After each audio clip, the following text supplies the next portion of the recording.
కనెక్టివిటీగా నేనున్నాను.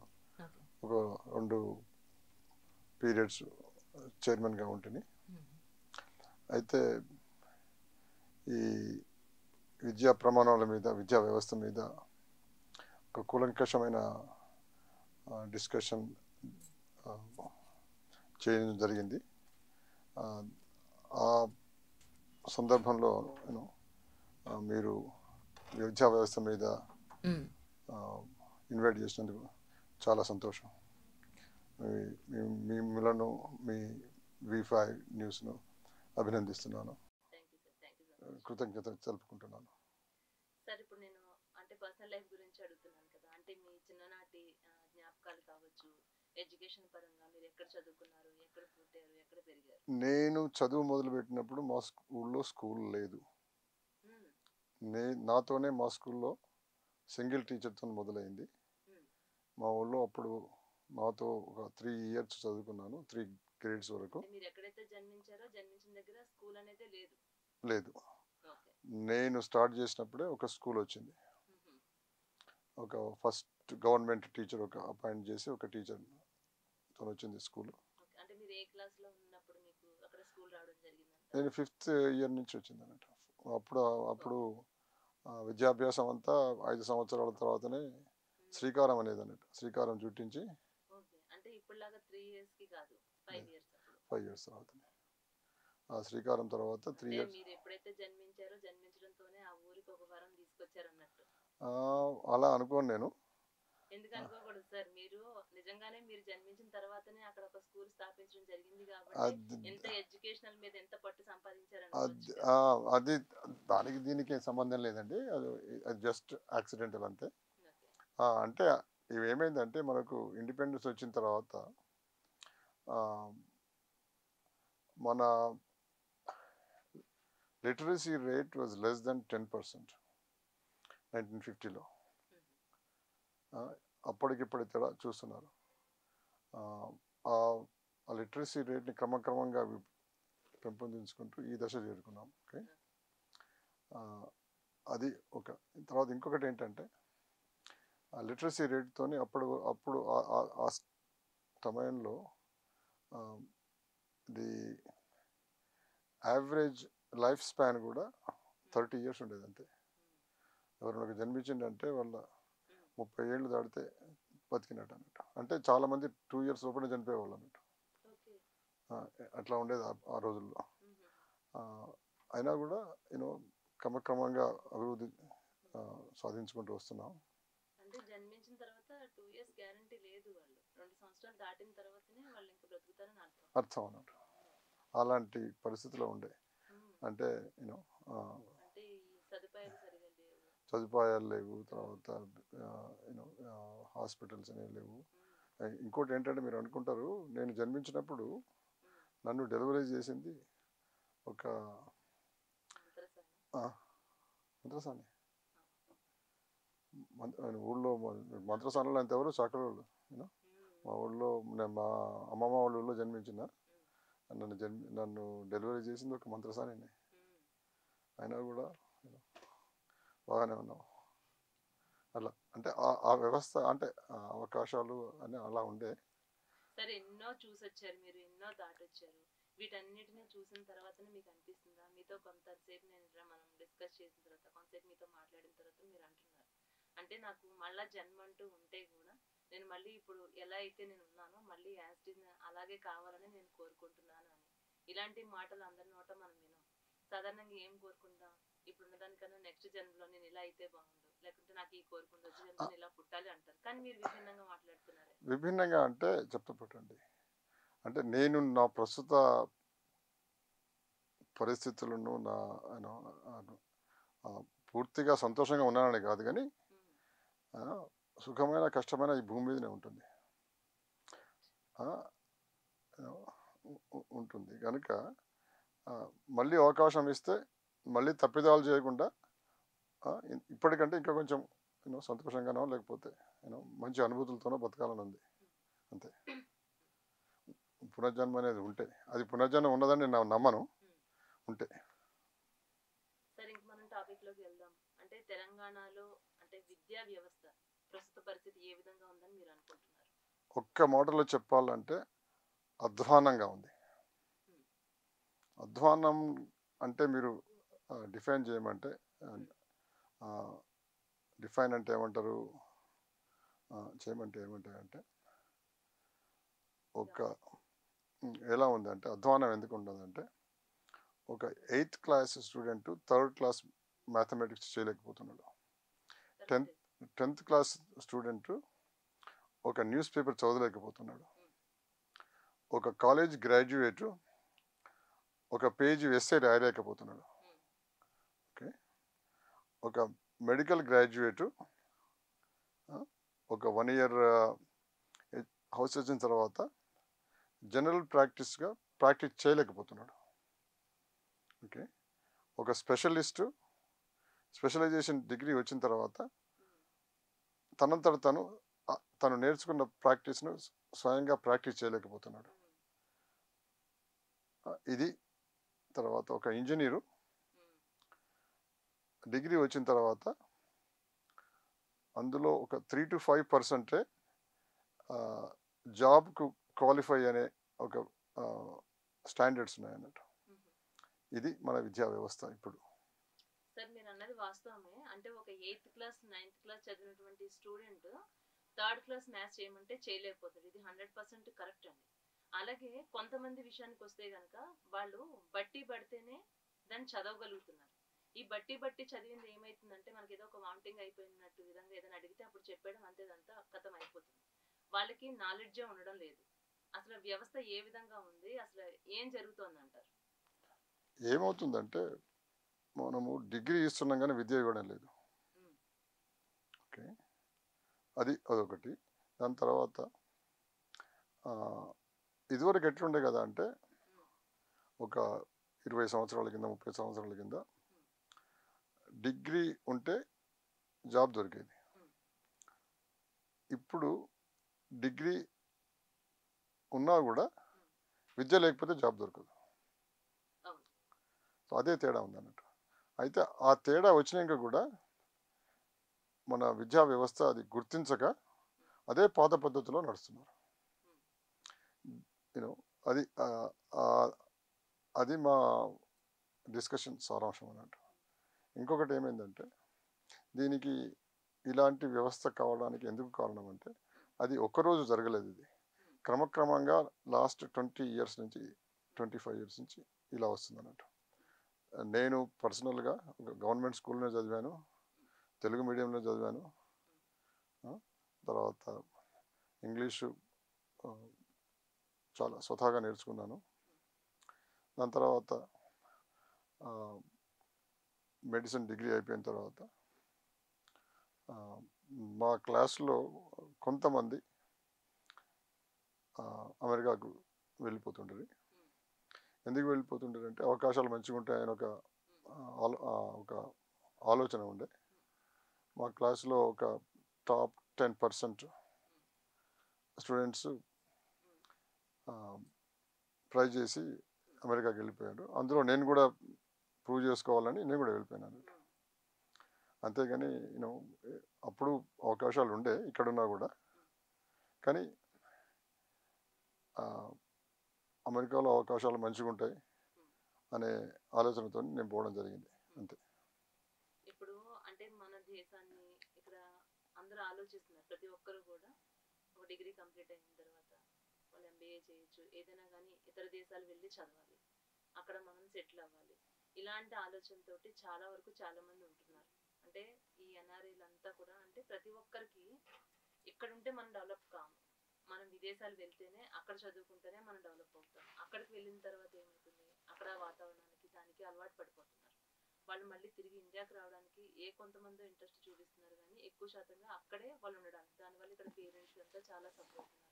అంటే మన దేశంలో ఇక్కడే ఉండి చదువుకుని ఇక్కడే దీన్ని డెవలప్ చేసుకుని వాళ్ళకి ఇక్కడ అవకాశాలు లేవంటారు. ఎందుకోసం ఇతర దేశాలు వెళ్ళాల్సినటువంటి పరిస్థితి వచ్చిందంటారు? రిలేటివ్ అంటే ఇక్కడ అవకాశాలు లేవని కాదు, ఇంతకన్నా బెటర్ ఆపర్చునిటీస్ కానీ ఇంతకంటే బెటర్ ఆపర్చునిటీస్ అమెరికాలో ఉన్నాయి. మంచి ఎడ్యుకేషన్ ఉంది, దానికి తోడు అవకాశాలు ఉన్నాయి, అందుకే పోతున్నారు. ఇంకొకటి ఏంటంటే ఇక్కడ మనము చదువుకున్న వాళ్ళకి కూడా డిగ్రీలు ఇచ్చిన తర్వాత కూడా మంచి చదువులున్న వాళ్ళకి కూడా సరైన అవకాశాలు వ్యవస్థ కల్పించడం లేదు. వ్యవస్థ అంటే గవర్నమెంట్ అనండి, తర్వాత ప్రైవేట్ ఇండస్ట్రీ అనండి, అవకాశాలు సరైన లేవు.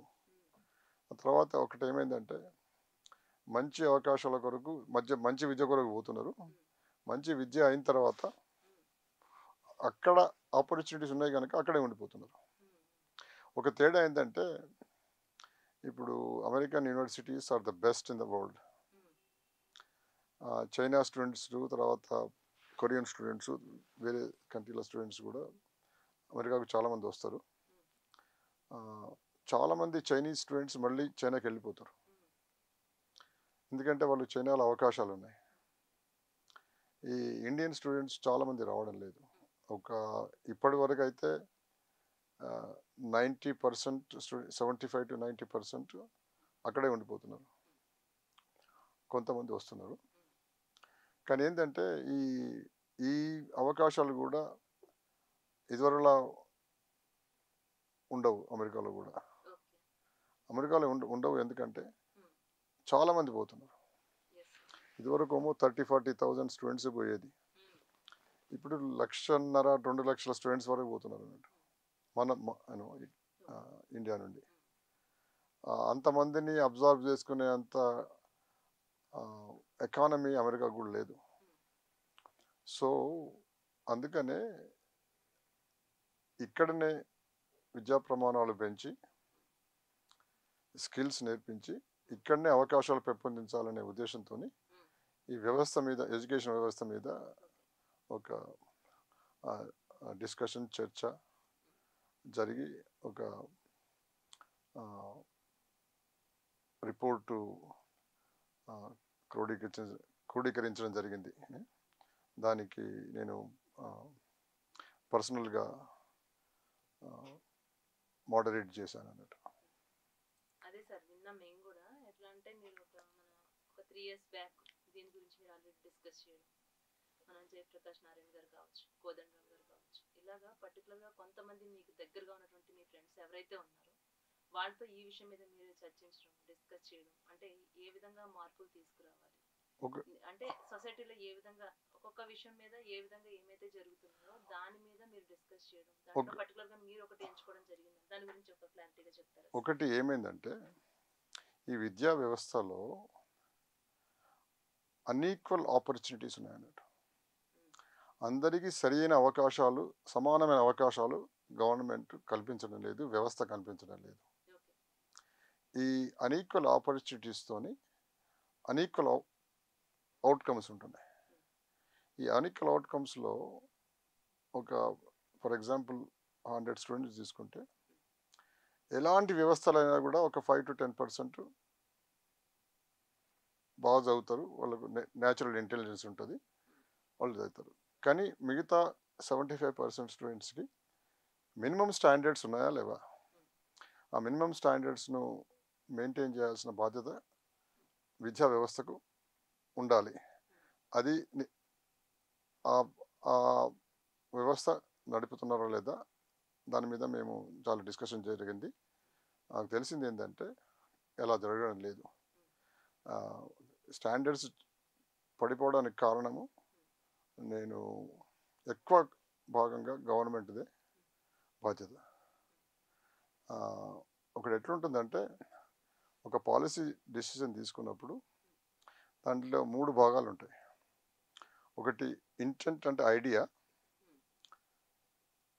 తర్వాత పర్పస్, ఆ పాలసీ ఆలోచన ఏంటి, దాని పర్పస్ ఏంటి, దాని తర్వాత ఆ పాలసీ తీసుకున్న తర్వాత దాని పరిణామాలు ఏంటి. ఈ 3ను కాన్స్టెంట్గా గవర్నమెంట్ రివ్యూ చేసుకోవాలి. కానీ ఈ కాన్స్టెంట్గా రివ్యూ చేసుకోవడం లేదు. ఆ విద్యా వ్యవస్థ మీద గవర్నమెంట్ ఒక అవగాహన లేకుండా ఏదైతే నడుస్తుందో అదే విధంగా నడుస్తూ చేయాల్సిన పనులు కూడా చేయడం లేదన్నట్టు. Take for example, last 10 years నుండి ఎడ్యుకేషన్ సిస్టంలో రిటైర్ అయిన టీచర్స్ని రిప్లేస్మెంట్ లేదు, ఓకే. రిటైర్ అయిన ప్రొఫెసర్స్ని రిప్లేస్మెంట్ లేదు. ఓకే, స్టూడెంట్స్ స్ట్రెంత్ ప్రతి ఇయర్ ఎక్కువ అవుతుంది, పెరుగుతుంది. అవును. పెరుగుతుంది. టీచర్స్ పెరగడం లేదు. టీచర్స్ పెరగడం లేదు, తర్వాత గవర్నమెంట్ స్పెండింగ్ పెరగడం లేదు. ఆ తర్వాత ఒక స్కూల్ వ్యవస్థలో గవర్నమెంట్ స్టాండర్డ్ స్కూల్స్లో స్టాండర్డ్స్ తక్కువ అయిపోతున్నాయి. దానికి తోడు ఇప్పుడు స్కూల్ వ్యవస్థలో 50% కంటే ఎక్కువ ప్రైవేట్ స్కూల్స్ అయిపోయినాయి. Yes. ఆ ప్రైవేట్ స్కూల్స్ అయినా కూడా ప్రైవేట్ స్కూల్స్ స్టాండర్డ్ ఎడ్యుకేషన్ ఇస్తున్నారు అనేది ఇంకా పబ్లిక్ భ్రమలో ఉన్నారు అన్నట్టు. ప్రైవేట్ వ్యవస్థలో కూడా గవర్నమెంట్ స్కూల్స్ కంటే కొంచెం మెరుగుంటుంది, కానీ దాని లో 50% యావరేజ్ తీసుకుంటే వాళ్ళు కూడా ఎక్కువ ఏం నేర్చుకోవడం లేదు. ఎవరైతే నేర్చుకుంటున్నారంటే ఫ్యామిలీస్ పేరెంట్స్ ఇంట్రెస్ట్ తీసుకుంటున్నారో వాళ్ళే అంతో ఎంతో నేర్చుకుంటున్నారు. కానీ ఒకటి ఏంటంటే, ఒక ముఖ్యమైన విషయం ఏంటంటే, సొసైటీలో ప్రతి ఒక్కరూ విద్య అనేది ముఖ్యం జీవితంలో అనేది గుర్తించారు. ఆ గుర్తింపుకు అనుగుణంగా ప్రభుత్వాలు అవకాశాలు ఇవ్వడం లేదు, అది ప్రధాన సమస్య. అట్లా ఇప్పుడు నేను రీసెంట్లీ హయ్యర్ ఎడ్యుకేషన్ మీద నేను రివ్యూ చేయడం జరిగింది. దీనికంటే ముందు హై స్కూల్ ఎడ్యుకేషన్ మీద రివ్యూ చేయడం జరిగింది. దాని మీద ఒక రిపోర్ట్ ఇచ్చాం గవర్నమెంట్కి. దాని తర్వాత గవర్నమెంట్ ఎడ్యుకేషన్ కమిషన్ ఒకటి అపాయింట్ చేయడం జరిగింది. ఇంకా వాళ్ళు రిపోర్ట్ కంప్లీట్ చేయలేదు. హైయర్ ఎడ్యుకేషన్ మీద కూడా మా రిపోర్టు కంప్లీషన్కి వచ్చింది. అన్ని కంప్లీట్ చేసి గవర్నమెంట్కి ఇస్తాము. దాంతోపాటు ప్రజలకు కూడా ఒక ప్రెస్ కాన్ఫరెన్స్ పెట్టి రిలీజ్ చేస్తాం. జరుగుతుంది అన్నట్టు. ఇది ఎందుకు జరుగుతుందంటే, మా ఐడియా ఏంటంటే ప్రజలు గుర్తించాలి విద్యా వ్యవస్థ ఎలా ఉంది, ఎందుకు ఉంది, దానికి బాధ్యత ఎవరు వహించాలనేది ప్రజలు, సామాన్య ప్రజలు గుర్తించనే తప్పితే గవర్నమెంట్ ముందుకు పడదు. అది అది సివిల్ సొసైటీ నుంచి organizations like Telangana development forum ఒక బాధ్యత తీసుకొని, ఒక రెస్పాన్సిబిలిటీ తీసుకొని ముందుకు వచ్చినాం. ఎందుకంటే మాకు Telangana development forum Telangana development విషయాల మీద చాలా అవగాహన పెంపొందించుకుంటుంది, అర్థం చేసుకుంటుంది. తెలంగాణలో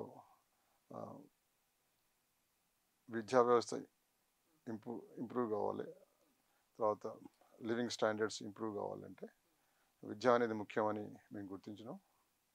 దాని కొరకు మా వ్యవస్థ ద్వారా అంటే విద్యా వ్యవస్థలో మీరు అనుకున్నటువంటి మార్పులు చేర్పులు జరిగాయి అనుకుంటున్నారా? ఒకవేళ జరగలేదు అంటే కనుక ప్రస్తుతం ఉన్నటువంటి ప్రభుత్వంలో అలాంటి మార్పులు జరుగుతాయని మీరు ఆశిస్తున్నారు?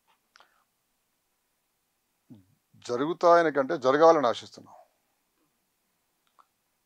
జరగకపోతే ఇప్పటి వరకే ఒక జనరేషన్ వేస్ట్ అయిపోయింది. లాస్ట్ ఇట్లే కంటిన్యూ అయితే ఇంకో జనరేషన్ వేస్ట్ అవుతుంది. ఇలా జనరేషన్స్కి సరైన విద్య ఇవ్వక, సరైన అవకాశాలు ఇవ్వక, సరైన స్కిల్స్ ఇవ్వక, వొకేషనల్ ఎడ్యుకేషన్ ఇవ్వక ఇవ్వకపోతే ఏమవుతుందంటే సొసైటీలో వైలెన్స్ ఎక్కువ అవుతుంది. ఉన్న వాళ్ళకు లేని వాళ్ళకు తారతమ్యాలు ఎక్కువైతాయి. దాంతో వైలెన్స్ ఎక్కువైనప్పుడు అది సొసైటీకి, సామాజిక శాంతి వాతావరణానికి అఘాయిత్యం కలిగే అవకాశాలు ఎక్కువ ఉంటాయి.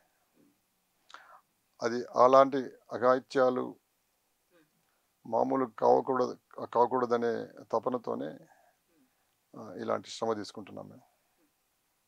అట్లా అంటే చదివింది MBA నో జాబ్, చదివింది బీటెక్ అయినా నో జాబ్. ఇంత చదువుకుని స్విగ్గీ జొమాటోలో పనులు చేసుకోవాల్సినటువంటి సిచ్యువేషన్ ప్రజెంట్ మనం చూస్తున్నాం ఎంతో మంది. ఇలాంటి సిచ్యువేషన్ అసలు ఎందుకు ఇలా వస్తుంది అంటారు? ఒకటి ఏంటంటే నేను చెప్పినా కదా, చదివిస్తున్నాం కానీ స్కిల్ ఇవ్వడం లేదు. ఈరోజు మేము లాస్ట్ ఇయర్ ఒక సెమినార్ చేశాము, స్కిల్స్ డెవలప్మెంట్ వొకేషనల్ ఎడ్యుకేషన్ అని. ఎట్లా ఉందంటే కొంతమంది ఫ్యాక్టరీస్ నుంచి, తర్వాత ఇండస్ట్రీ నుంచి కొంతమంది ఇన్వైట్ చేశామన్నట్టు. వాళ్ళు ఏమంటున్నారంటే మాకు కొన్ని జాబ్స్ ఉన్నాయి కానీ జాబ్స్కు సరిపడే స్కిల్స్ ఉన్న లేబర్ మాకు దొరకడం లేదు. ఓకే, దొరకడం లేదంటున్నారు. ఒక 30 years కింద ఎట్లా ఉండంటే ఒక కంపెనీలో ఒక ఇంజనీర్ ఉండేది, 3 సూపర్వైజర్లు ఉండేది, 6 ఐటీఐ వర్కర్స్ ఉండేది. మెకనైజేషన్ అంత చూసుకోవడానికి. ఇప్పుడు ఏమైందంటే 6 ఇంజనీర్స్ అయినరు, 2 సూపర్వైజర్స్ అయినరు, ఒక ఐటీఐ వర్కర్ అయినారట. అంటే మనము అవసరం లేని ఇంజనీర్స్ను, చేతులతో శ్రమించని ఇంజనీర్స్ను డిగ్రీ ఇచ్చి మీరు ఇంజనీర్ అని చెప్తున్నాం అన్నట్టు. వాళ్ళకు స్కిల్స్ లేవు, ఫ్యాక్టరీలో పనిచేసేంత అవగాహన ఉండదు, వాళ్ళు ఫ్యాక్టరీలో వర్కర్స్గా శ్రమించాలనే ఒక ఆలోచన ఉండదు అన్నట్టు. నేను ఇంజనీర్ని, నేను ఫ్యాక్టరీ ఫ్లోర్ మీద వర్క్ చేయడం ఏంటి, అదొకటి ఉంటుంది అన్నట్టు. దానికంటేనే ముందుగానే హై స్కూల్ నుండే అభిరుచుల ప్రకారము స్కిల్స్ ఇచ్చి, ఏదైతే వాళ్ళకు రియల్గా ఫస్ట్ క్లాస్ ఉండి తర్వాత నేర్చుకోవాలన్న తపనున్న వాళ్ళని మిగతా చదువులకు పంపి మిగతా వాళ్ళని వొకేషనల్ ట్రైనింగ్స్కి పంపితే అది వాళ్ళకు ఉపయోగపడుతుంది, ఇండస్ట్రీకి ఉపయోగపడుతుంది, సమాజానికి ఉపయోగపడుతుంది. అలాంటి విద్యా వ్యవస్థ మనకు కావాల్సింది అన్నట్టు. సార్, అంటే వొకేషనల్ మీద మీకు చాలా వరకు అవగాహన ఉంది. చాలా మంది చాలా రకాల జాబ్స్ కోసం ఎన్నో రకాలు చదవటం, మనం ఏం చేయాలని ఆలోచించడం జరుగుతుంది. అసలు ఈ వొకేషనల్ గ్రూప్ తీసుకుంటే కనుక ఈ వొకేషనల్ చదవడం వల్ల ఎలాంటి ప్రయోజనాలు ఉంటాయి అంటారు? అవకాశాలు ఎక్కువ ఉంటాయి. అంటే ఎలాంటి అవకాశాలు ఉంటాయి? ఇప్పుడు చూడండి, మనకు ఈరోజు మనం ఏదైనా కొనుక్కుందామంటే అన్నీ చైనా నుంచి తయారై వస్తున్నాయి. అది మనం ఎందుకు తయారు చేసుకోకూడదు? దానికి ఇండస్ట్రీ వాళ్ళు ఏమంటారంటే మాకు వర్కర్స్ లేరు, స్కిల్స్ ఉన్న వర్కర్స్ లేరు అంటున్నారు. ఓకే, అదొక కారణం ఉంటుంది. ఇంకొక కారణం ఏముంటుందంటే మనం ఎంటర్‌ప్రెన్యూర్‌షిప్ ఒక అవకాశాలు ఇచ్చి ఒక seed money government banks provide చేస్తే మనం ఇక్కడే తయారు చేసుకోగలుగుతాం. అటువంటిప్పుడు మనకే మన జీవిత ప్రమాణాలే, లైఫ్ స్టాండర్డ్స్ ఎక్కువైతాయి. సో అదేంటంటే అది క్రమక్రమంగా కావాలి అన్నట్టు, ఒకేసారి రాదు. అయితే ఈ 30 years నుంచి వెళ్ళి అది గుర్తించక ఒక థియరిటికల్ నాలెడ్జ్ ఇంక్రీజ్ చేసినాం కానీ ప్రాక్టికల్ నాలెడ్జ్ని ఇంక్రీజ్ చేయలేము మన విద్యా వ్యవస్థ. అది ఇంకొకటి ఏమైందంటే టుడే ఈ రోజుల్లో తెలంగాణలో సర్వీస్ ఇండస్ట్రీలో అందరూ బయట నుంచే వస్తున్నారు. సర్వీస్ ఇండస్ట్రీలో మన పిల్లలు సర్వీస్ ఇండస్ట్రీకి ఎందుకు పోవడం లేదు, సర్వీస్ ఇండస్ట్రీ పే చేయడం లేదా అంటే అది నిజం కాదు. వాళ్ళ ఓరియంటేషన్ అంతా నాకు డిగ్రీ ఉంది, నేను సర్వీస్ ఇండస్ట్రీలో ఉండడం ఏంది అని అనే ఒక భ్రమలో ఉంటున్నారు. అదే కాకుండా సర్వీస్ ఇండస్ట్రీ కూడా మనకు డిగ్నిటీ ఆఫ్ లేబర్ అనేది మన కల్చర్లో ఇస్తే ఎవరైనా కూడా సర్వీస్ ఇండస్ట్రీలో కూడా నేను బ్రతకగలను అన్న ఒక నమ్మకం వస్తుంది అన్నట్టు. ఆ డిగ్నిటీ ఆఫ్ లేబర్ మనము ఇవ్వాల్సిన అవసరం ఉంది ఎవరికైనా కూడా. అది ఇంకొకటి ఏమైందంటే 30 years కింద ఈ హై స్కూల్ వ్యవస్థలో జనరల్గా 12th grades హై స్కూల్ అయితే 10th school హై స్కూల్ చేసి 2 years ఇంటర్మీడియట్ అని ఒక వ్యవస్థ తీసుకొచ్చిండు అన్నట్టు. అంటే అంటే మీ మాట గడ్డొస్తుంది సార్. ఇప్పుడు ఇతర రాష్ట్రాల్లో మనకి 12th వరకు కూడా అది హై స్కూల్లోనే వస్తుంది. అంటే ఓన్లీ మన రాష్ట్రం అలాగే మన ఈ 2 తెలుగు రాష్ట్రాల్లో మన వరకు మాత్రమే 10th వరకు హై స్కూల్ అంటారా, లేకుంటే ఇతర రాష్ట్రాల్లో కూడా ఇలా 10th క్లాస్ వరకు హై స్కూల్? చెప్తాపడండి, వేరే రాష్ట్రాల్లో హై స్కూల్ అంటే 12 గ్రేడ్స్, హోల్ వరల్డ్లో 12 గ్రేడ్స్. అమెరికాలో కూడా హై స్కూల్ అంటే 12 గ్రేడ్స్. ఒక 1970sలో మన దగ్గరనే హై స్కూల్ 10th చేసి ఇంటర్మీడియట్ ఎడ్యుకేషన్ చేసి, ఇంటర్మీడియట్ ఎడ్యుకేషన్ నుంచి ఈ డిఫరెంట్ డిగ్రీస్ వైపు మళ్ళించాలనే ఒక మార్పు తీసుకొచ్చిన తర్వాత ఏమైందంటే, ఒకేసారి 1980s నుంచి ఈ ఇన్ఫర్మేషన్ టెక్నాలజీ వచ్చిన తర్వాత ఇంజనీరింగ్ గ్రాడ్యుయేట్స్కి ఇన్ఫర్మేషన్ టెక్నాలజీ చదువుకున్న వాళ్ళకు ఇక్కడైనా అమెరికాలైనా అవకాశాలు ఎక్కువ వచ్చినాయి అన్నట్టు. ఎక్కువ వచ్చే వరకు ఏం చేసిండ్రు, ఆ ఇంటర్మీడియట్ ఎడ్యుకేషన్ ఈ ఇంజనీరింగ్ వ్యవస్థకు అడ్మిషన్స్ కొరకే ప్రిపరేషన్ గ్రౌండ్ అయిపోయింది. ఆ ఎంసెట్ ఎగ్జామ్కి ప్రిపరేషన్ అయిపోయింది అన్నట్టు. ఒకమైన కాంప్రహెన్సివ్ ఎడ్యుకేషన్ అందించడం లేదన్నట్టు. ఆ కాంప్రహెన్సివ్ ఎడ్యుకేషన్ అందించకపోయే వరకు ఏమవుతుందంటే, వాళ్ళకు ఏదైతే ఇంజనీరింగ్ పోయిన వాళ్ళు ఇంజనీరింగ్ ఎంతో ఇంత చేసుకున్న తర్వాత కొంతమంది అమెరికాకు పోయిండు, చాలామంది ఇక్కడే ఉంటారు. మిగతా వాళ్ళకి ఏం చేయాలి, వాళ్ళకి స్కిల్స్ లేవు. వాళ్ళు ఏం చేస్తున్నారంటే డిగ్రీ కోర్సెస్ పోతారు. ఆ డిగ్రీ కోర్సెస్ డిగ్రీ వస్తుంది. డిగ్రీ వచ్చిన తర్వాత వాళ్ళకు స్కిల్స్ ఏమి ఉండవు, మ్యానుఫ్యాక్చరింగ్ స్కిల్స్ ఉండవు, చేతులతో ఏం చేసుకోలేరు. తర్వాత అటు కాకుండా ఇటు కాకుండా మధ్యలో ఒక వేస్ట్ఫుల్ లాస్ట్ జనరేషన్ లెక్క బ్రతుకుతున్నారు అన్నట్టు. వాళ్ళు అటువంటి వాళ్ళు ఏం చేస్తారు, ఇప్పుడు స్విగ్గీ ఏదో చేసుకోవాలి కదా, బతకడానికి ఏదో చేసుకోవాలి కదా అన్నట్టు చేసుకుంటున్నారు అన్నట్టు. అంటే మీ అంచనా ప్రకారంగా, మీ లెక్కల ప్రకారంగా మనం చూసుకుంటే హై స్కూల్ ఎడ్యుకేషన్ అనేది 10th క్లాస్ వరకు ఉంటే అది బెస్ట్ అంటారా, 12th వరకు ఉంటే బెస్ట్ అంటారా? 12th వరకు కాంప్రహెన్సివ్ ఎడ్యుకేషన్ ఇచ్చి ఎబిలిటీ ప్రకారము వాళ్ళని డైరెక్ట్ చేయాలి. అదొకటి, డైరెక్ట్ చేయాలి. ఐదర్ ఇంజనీరింగా, మెడిసినా, ఫార్మసీయా, లేకపోతే స్కిల్ లేబరా, తర్వాత టెక్నీషియనా, ఎలక్ట్రీషియనా, కార్పెంటరా, ఇవన్నీ హై స్కూల్ నుంచే డైరెక్ట్ చేయాలి వాళ్ళ అభిరుచుల ప్రకారం. అది జరగడం లేదన్నట్టు. అదొకటి. ఇంకొకటి ఏంటంటే, మనం ఇంతమందిని ఇంజనీర్లను ప్రొడ్యూస్ చేయాల్సిన అవసరం లేదు. ఇప్పుడు ట్యూషన్ పే చేస్తుంది గవర్నమెంట్ అనుకున్నప్పుడు ఏమైందంటే, ఇప్పుడు ఒక విషయం చెప్తాను నేను. మోర్ దాన్ 225-250 టెక్నికల్ కాలేజెస్ ఉన్నాయి, బీటెక్. అందులో 175 వరకు ప్రైవేట్ కాలేజెస్ ఉన్నాయి, మిగతా అన్ని ప్రైవేట్, సెమీ ప్రైవేట్ ఇట్లా ఉన్నాయి అన్నట్టు.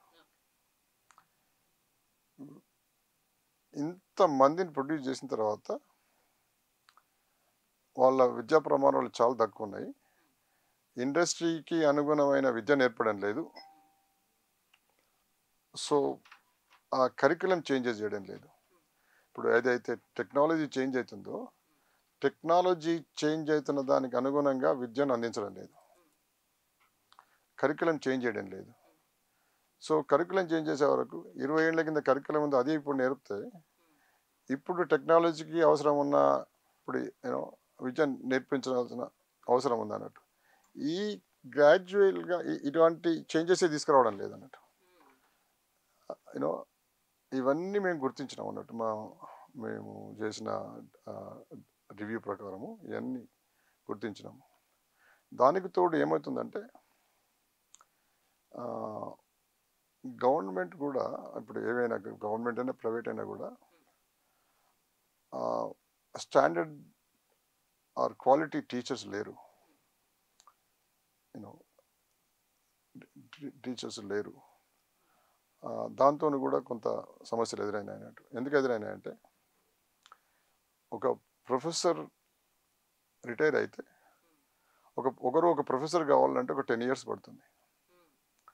యూనో ఈ 10 ఇయర్స్ నుంచి కొత్త టీచర్స్ని కొత్త లెక్చరర్స్ని హైర్ చేయకపోతే ఆ లెక్చరర్ 10 ఏళ్ళ తర్వాత ప్రొఫెసర్ అయిన తర్వాత క్వాలిటీ ఎడ్యుకేషన్ ఇస్తాడు కదా. ఇప్పుడు 10 ఇయర్స్ నుంచి ఇప్పటి వరకు కొత్త లెక్చరర్స్ని చేయలేదు. ఆల్ ఆఫ్ ఎ సడన్ సరిపోయిన టీచర్స్ ప్రొఫెసర్స్ లేరంటే ఎందుకుంటారు? ప్రతి సంవత్సరము అవసరం ఉన్న లెక్చరర్స్ను హైర్ చేయాలి. తర్వాత వాళ్ళే క్రమక్రమంగా ఈ విద్యా ఎలాంటి కరికులం చేంజ్ చేయాలని గుర్తించుకొని ఇంప్రూవ్ అవుతుంటే వాళ్ళు ప్రొఫెసర్స్ అవుతారు. ఈరోజు కావాల్సిన ఐదర్ ఏఐ కానీ, తర్వాత ఏఐ అంటే ఆర్టిఫిషియల్ ఇంటెలిజెన్స్ కానీ, రోబోటిక్స్ కానీ నేర్పించడానికి సరి అయిన టీచర్స్ లేరు. అట్లా అది జరుగుతుంది అన్నట్టు. దీనికి కారణం ఏంటంటే కాన్స్టెంట్ రివ్యూ లేకపోవడం. తర్వాత ఇప్పుడు ఒక విషయం చెప్తాను నేను. మన హై స్కూల్ వ్యవస్థలో గవర్నమెంట్ స్కూల్స్ ఉంటాయి, పబ్లిక్ స్కూల్స్, ప్రైవేట్ స్కూల్స్ ఉంటాయి.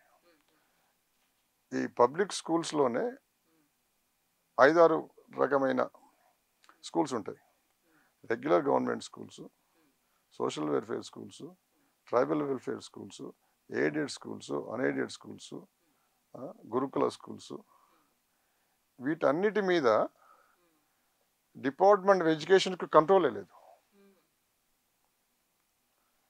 ఒక వ్యవస్థకు ఇంకో వ్యవస్థకు స్టాండర్డ్స్ ఎట్లున్నాయి, ఈ వ్యవస్థకు సరిపడమైన స్టాండర్డ్స్ ఉన్నాయా లేవా నిర్ధారించుకోవడానికి డిపార్ట్మెంట్ ఆఫ్ ఎడ్యుకేషన్కు కంట్రోల్ లేదు. దానికి తోడు ఈ ఎగ్జామినేషన్ వ్యవస్థ నామినల్గా ఉందన్నట్టు. నామినల్గా ఉండి ఎగ్జామినేషన్ సిస్టమ్ సరిగ్గా లేక అందరినీ పాస్ చేసి బయటికి పంపుతున్నారు. అది ఒకటి. దానికి తోడు టీచర్ జాబ్ వచ్చిన తర్వాత సరైన టీచరు సరిగ్గా చదువు చెప్తుండా లేదా, చదువుకు అనుకూలంగా ఉండడా లేదా టీచరు అనే సూపర్విజన్ లేదు. ఇప్పుడు ఏ సబ్జెక్టుకి ఈ టీచరు సరైనవాడా కాదా నిర్ధారించే ఇన్స్పెక్టర్స్ స్కూల్స్ లేరు. అది స్కూల్ విషయంలో. ఇక కాలేజీ విషయంలో ఇప్పుడు తెలంగాణలో 1000 డిగ్రీ కాలేజెస్ ఉన్నాయి. 1000 డిగ్రీ కాలేజెస్ ఉన్నాయి. 1000 డిగ్రీ కాలేజెస్లో 700 కాలేజెస్ ప్రైవేట్ ఉన్నాయి. కొన్ని గవర్నమెంట్ అఫిలియేటెడ్ కాలేజెస్ ఉన్నాయి. ట్రైబల్ ఎస్సీ కాలేజెస్ ఉన్నాయి, ఎస్టీ కాలేజెస్ ఉన్నాయి. వీటన్నిటిలో కెపాసిటీ 4.5 lakhs ఉంటుంది అన్నట్టు. అందులో 50% నిండడం లేదు. మరి ఇన్ని కాలేజీలు ఎందుకు? ఇంకొకటి ఏంటంటే ఈ 90% ఆఫ్ ద కాలేజెస్ ఈ ఫీజ్ రీయింబర్స్మెంట్ గవర్నమెంట్ ఇచ్చే దాంతోనే బతుకుతున్నాయి. దీంట్లో మార్పు తీసుకురావాల్సిన అవసరం ఉందన్నట్టు. స్టూడెంట్స్ని క్వాలిటీ ఇంప్రూవ్ చేసి కొన్ని ఇన్స్టిట్యూషన్స్ని, పర్టికులర్గా గవర్నమెంట్ ఇన్స్టిట్యూషన్స్ని పటిష్టం చేసి, విద్యా ప్రమాణాలు ఎక్కువ చేసి, రెగ్యులర్ కరికులం చేంజ్ చేసి, ఎగ్జామినేషన్ సిస్టమ్స్ ఇంప్రూవ్ చేసి, స్టాండర్డ్స్ ఇంప్రూవ్ చేయాల్సిన అవసరం ఉంది. దానికి తోడు ఈ ఒకరు ఫెయిల్ అయితే ఫెయిల్ అవుతారు. ఓకే, ఇంటికి పోతాడు, ఇంకో వేరే నేర్చుకుంటాడు. మనకి ఏం చదువు రాకుండా కూడా డిగ్రీ సర్టిఫికేట్ ఇచ్చి పంపిస్తే అది ఎవరికి ఉపయోగకరము? ఆ వ్యక్తికి స్టూడెంట్కి ఉపయోగకరంగా కాదు, సమాజానికి ఉపయోగకరంగా కాదు. తర్వాత గవర్నమెంట్కు వేస్ట్ఫుల్ స్పెండింగ్ అయిపోతుంది అన్నట్టు. అది గుర్తించాల్సిన అవసరం ఎంతైనా ఉందన్నట్టు ఇప్పుడు. అట్లా అంటే చదువు సంస్కారం నేర్పిస్తుంది, చదువు ప్రయోజకం చేస్తుంది అని అంటారు. అంటే కొందరు అభిప్రాయం ఈ రెండు జరగడం లేదని అంటారు. మీ అభిప్రాయం చెప్పండి. కరెక్ట్. సంస్కారం అనేది చదువుతోని జ్ఞానం వస్తుంది కానీ సంస్కారం రాదు. చదువు జ్ఞానం ఇస్తుంది, సంస్కారం ఇవ్వదు. సంస్కారం అనేది ఇంటి నుండి వస్తుంది, పెంపుదల నుంచి వస్తుంది, సమాజాన్ని నుంచి వస్తుంది. చదువు జ్ఞానం ఇస్తుంది, ఆ జ్ఞానంతో విచక్షణ ఇస్తుంది. ఆ విచక్షణ ఇస్తుంది కానీ సంస్కారం ఇవ్వదు. ఆ విచక్షణతోని సంస్కారాన్ని పెంపొందించడానికి అవకాశం ఉంటుంది. అట్లా ఆ చదువు దాని కొరకు అవసరం. అంటే అంటే ఓవరాల్ గా మన భారతదేశంలో అంటే ఎడ్యుకేషన్ సిస్టమ్ అసలు ఏ విధంగా ఉందంటారు? ఒక మన దగ్గరనే కాదు, హోల్ ఇండియాలో కూడా learning deficiencies are very prominent. You know దానికి తోడు ఈ 2 years ఆఫ్ కోవిడ్ తోని ఇంకా అధ్వానం అయిపోయింది అన్నట్టు. యూనో అధ్వానం అయిపోయింది. దాన్ని కరెక్ట్ చేసుకోవాలంటే స్పెషల్ క్లాసెస్ తీసుకొని ఆ డెఫిషియన్సీస్ ఏమున్నాయో దాన్ని కరెక్ట్ చేసుకోవాల్సిన అవసరం ఉంది అన్నట్టు. అది గుర్తించడం లేదు. గుర్తించడం లేకుండా 10th క్లాస్ వరకు తీసుకుపోతారు, సోషల్ ప్రమోషన్ తీసుకొచ్చి ఆ సోషల్ ప్రమోషన్ డిగ్రీ ఇచ్చి నేమ్సేక్ ఎగ్జామ్ ఇచ్చి పంపుతారు. పంపిన తర్వాత ఇంటర్మీడియట్కి పోతారు. ఇంటర్మీడియట్లో 5 lakhs అడ్మిషన్స్ ఉన్నాయండి ఇప్పుడు ఎవ్రీ ఇయర్. ఆ 5 lakhs బయటకు వచ్చిన తర్వాత ఇప్పుడు 2.5 lakhs 3 lakhs డిగ్రీస్ పోతున్నారు, 1.5 lakh టెక్నికల్ పోతున్నారు, ఒక 50,000 కంటే ఎక్కువ మెడికల్ పోతున్నారు. ఇప్పుడు మన రాష్ట్రంలో 49 మెడికల్ కాలేజెస్ ఉన్నాయి. ఒక్కొక్క మెడికల్ కాలేజీలో చదువు చెప్పడానికి ప్రొఫెసర్స్ లేరు. ఒక్కొక్క డిపార్ట్మెంట్లో 2-3 స్టాఫ్తోని డిపార్ట్మెంట్ నడుపుతున్నారు. మరి అలా అందుకే నేను చెప్పాను కదా, ఈరోజు మెడికల్ గ్రాడ్యుయేట్ అయిన తర్వాత డిగ్రీ చేతిలో పెట్టుకొని తనంతట తను జనరల్ ప్రాక్టీషనర్ కాలేకపోతున్నాడు అన్నట్టు. ధైర్యం లేదు, ఆ జ్ఞానం లేకుండా, నాలెడ్జ్ లేకుండా అయిపోతుంది అన్నట్టు. అంటే విద్యా వ్యవస్థలో అసలు ఎలాంటి లోపాలు ఉన్నాయి, మీరు ఏం కోరుకుంటున్నారు సార్? అసలు అంటే ఎలాంటి మార్పు రావాలని మీరు కోరుకుంటున్నారు? ఒకటి ఏంటంటే ప్రస్తుత వ్యవస్థలో ఉన్న లోపాలను, స్టాటస్ను గవర్నమెంట్ గుర్తించాలి. దానికి అనుగుణమైన మార్పులు వెంటనే తీసుకురావాలి. అదే ఉద్దేశంతో మేము కొన్ని సూచనలు ఇవ్వడం జరుగుతుంది. ఆ సూచనలు గవర్నమెంట్ రికగ్నైజ్ చేసి క్రమక్రమంగా విద్యా ప్రమాణాలను పెంపొందించాలి. అదొకటి. ఇంకొకటి ఏంటంటే గవర్నమెంట్ సరి అయిన బడ్జెట్ కేటాయించడం లేదు విద్యకు. ఆ విద్యకు కొంత ఇంక్రీజ్ స్పెండింగ్ ఉండాలా, ఆ స్పెండింగ్ కరెక్ట్ ఉండాలా. దాని తర్వాత ఈ ఫీజు రీయింబర్స్మెంట్ ఇష్యూను సరైన పద్ధతిలో స్పెండ్ చేయాల్సిన అవసరం ఉంది. ఇలాంటి మార్పులు తీసుకురావాలని మేము గవర్నమెంట్కు ఒక మా ఆలోచన ప్రకారం కొన్ని సూచనలు చేస్తున్నాం అన్నట్టు.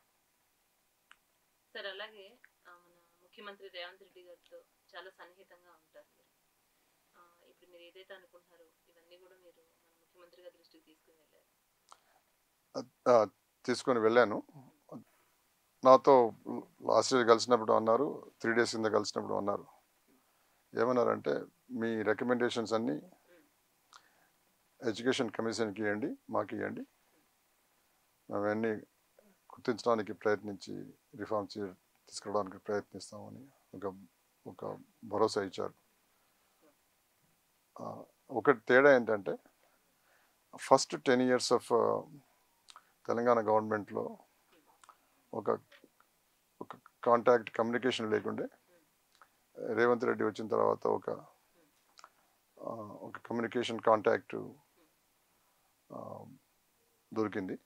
ఆ అవకాశాన్ని సివిల్ సొసైటీ నుంచి ఉపయోగించుకోవాలని మా కుతూహలం. అట్లా సార్ అలాగే అంటే టీచర్స్ విషయానికి వచ్చేసరికి ఈ గవర్నమెంట్ విద్యా వ్యవస్థలో అంటే ఏ క్లాసెస్ వాళ్ళకి ఎంతమంది టీచర్స్ ఉండాలి అంటారు? దానికి చెప్తాపడండి. అవన్నీ ఇప్పుడు ఎంతమందికి తెలుసో నాకు తెలియదు. Education is a fundamental right. Government ఎక్స్పెన్సెస్తోని 16 ఇయర్స్ వరకు almost high school education government ఫ్రీగా ఇవ్వాలి. అది గవర్నమెంట్ ఇవ్వడం లేదు. ఆ గవర్నమెంట్ ఎందుకు ఇవ్వడం లేదని ప్రజలు ప్రశ్నించాలి. ప్రజలకు అది ఫండమెంటల్ రైట్ అయినా నాకు అవగాహన ఉందో నాకు తెలియదు. మీరు మీ మీడియా నుంచి అయినా ఇది ప్రజలకు తీసుకుపోవాలి. మీ ఫండమెంటల్ రైట్ని గవర్నమెంట్ డిమాండ్ చేసే హక్కు మీకుంది. ఒక చదివే కాదు, ఒక ప్రామాణికమైన స్టాండర్డైజ్ అయిన ఒక ఎడ్యుకేషన్ మాకు అందించాలని డిమాండ్ చేయాల్సిన అవసరం ఎంతైనా ఉంది. అది ఆ దిశ వైపు ప్రజలు సమాజం ప్రయత్నించాలని మా సివిల్ సొసైటీ నుంచి అభిలాష. అదే దాని కొరకే మేము చేసిన రిపోర్ట్స్ అన్ని పబ్లిక్ ముందు, మీడియా ముందు ఉంచడం జరుగుతుంది. అంటే ఈ విద్యా వ్యవస్థ బాధ్యత అసలు ఎవరు వహించాలంటారు? విద్యా వ్యవస్థ బాధ్యత హై స్కూల్ వరకు గవర్నమెంట్ది తప్పకుండా. ఆ తర్వాత హయ్యర్ ఎడ్యుకేషన్ కొరకు గవర్నమెంట్ దోహదం చేయాలి. దోహదం ఎప్పుడు చేయాలంటే సమాజానికి ఎలాంటి హయ్యర్ ఎడ్యుకేషన్ నీడ్స్ అవసరం ఉన్నాయో వాటి కొరకు గవర్నమెంట్ స్పెండ్ చేయాలి. ఎందుకంటే గవర్నమెంట్ ఇన్స్టిట్యూషన్స్ ఉండాలి, సరిపోనప్పుడు ప్రైవేట్ ఇన్స్టిట్యూషన్స్ ఉండాలి. ఇప్పుడు ఏమవుతుందంటే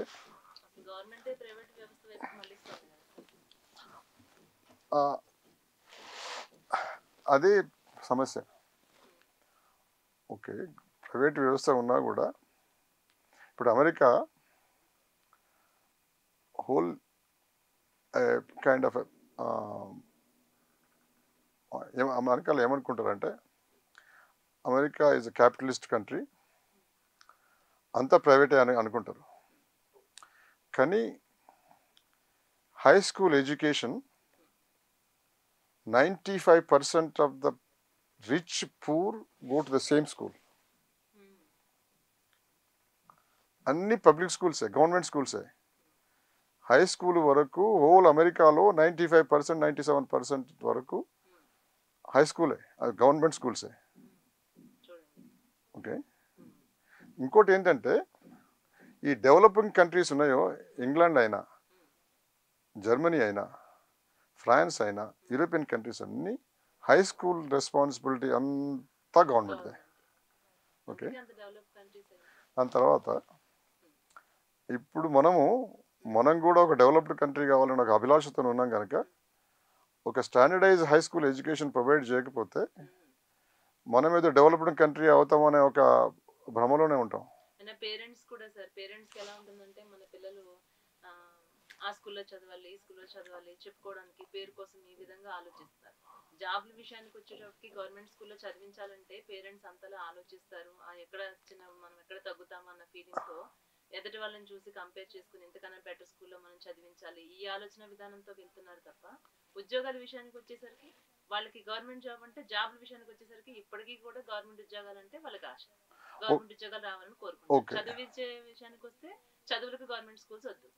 ఎందుకంటే ఒక చెప్తాపడండి, ఇప్పుడు గవర్నమెంట్ ఉద్యోగాలుగా ఏమైందంటే ఈ ఫస్ట్ 30-40 ఇయర్స్ ఆఫ్ మన ఇండిపెండెన్స్ వచ్చిన తర్వాత ఎక్కువ ఉద్యోగాలు గవర్నమెంట్ ప్రొవైడ్ చేసింది. ఇండస్ట్రీ గవర్నమెంట్ స్టార్ట్ చేసింది. తర్వాత అడ్మినిస్ట్రేషన్లో గవర్నమెంట్ అవకాశాలు ఇచ్చింది, జాబ్స్ వచ్చినాయి అన్నట్టు.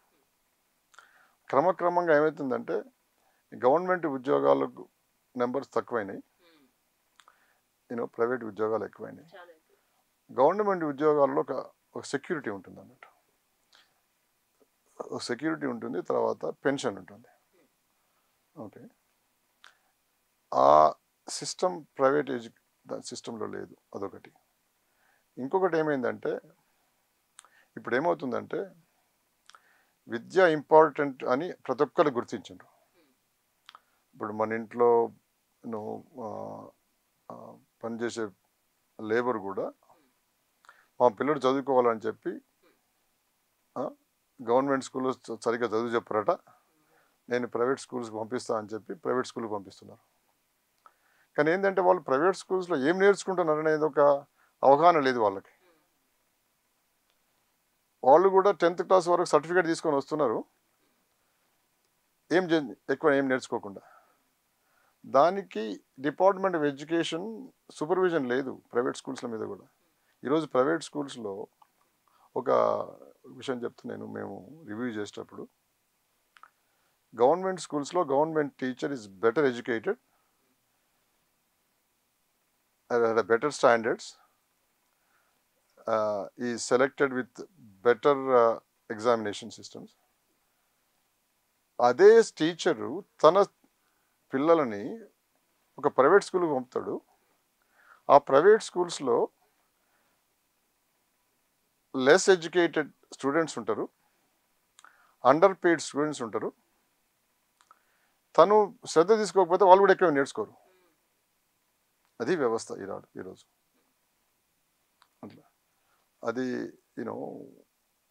అందుకనే ఈ ఎవరు ఏం నేర్పుతున్నారు, స్టాండర్డ్స్ ఎలా ఉన్నాయనే బాధ్యత గవర్నమెంట్దని మేము భావిస్తాం.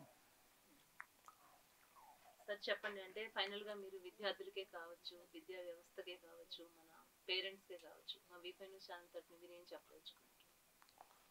ప్రజలు విద్యా వ్యవస్థ అధ్వాన్నంగా ఉందని గుర్తించాల్సిన అవసరం ఉంది. గుర్తించిన తర్వాత సరైన మార్పులు తీసుకురావాలి, బడ్జెట్ ఎక్కువ స్పెండ్ చేయాలి. తర్వాత ప్రతి సంవత్సరము విద్యా ప్రమాణాలను పరిరక్షించుకోవాలి, ఒక సిస్టమ్ తీసుకురావాలి అని ప్రజలు గుర్తించి గవర్నమెంట్ మీద ఒక ప్రెషర్ తీసుకురావాలని మా ఉద్దేశం. అది ప్రజల నుంచి డిమాండ్ లేకపోతే గవర్నమెంట్ గుర్తించదు, మార్పులు తీసుకురాదు, ఇలానే కుంటుపడతాం, వేస్టెడ్ జనరేషన్స్ అయిపోతుంటాయి. అలా